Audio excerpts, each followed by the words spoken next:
Nababaliw na ako sa sobrang boring, hindi ko alam kung ano yung gagawin ko. Kaya naisipan ko na i-room tour na lang kayo dito sa hotel na pinag-check-inan namin dito sa may Dagupan, Pangasinan. Dito nga pala sa may Bedbox Hotel kami nag-check-in. Pare-pareho daw yung itsura ng room nila at itong room nga namin is 1,700, 4 hours na siya.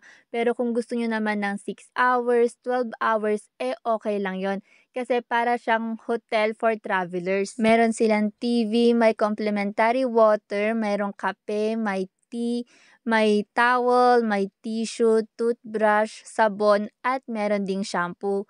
Tapos, eto nga pala yung itsura ng CR nila. Medyo malinis siya, yun nga lang may kalumaan na talaga. At meron nga din pala silang cabinet dito na kung saan pwede nyong ilagay yung mga gamit nyo. Yun nga lang yung gamit namin, nakakalat kung saan-saan. Tapos eto yung isa sa kinakainisan ko kapag nagho-hotel, ang hirap tanggalin nung kumot, kailangan pahirapan ka pa para hilain. Kaya ayan, tignan niyo, halos nahila ko na talaga sa sobrang inis ko kasi ang hirap hilain. At yan, nag-chill na nga lang kami dito sa may restaurant ng hotel. Pero yung in-order ko is calamansi juice kasi nga 'di ba, nagbabagong buhay na ako, hindi na ako umiinom. Just hindi, kasi inaalagaan ko na yung atay ko. Siyempre 'pag tumatanda na, kailangan health conscious na tayo.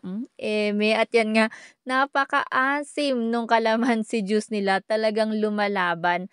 At itong leche flan naman nila, sobrang sarap. Yung lumalaban na sa sobrang asim yung calamansi juice nila, tapos may dalawang pa, 2 extra calamansi pa.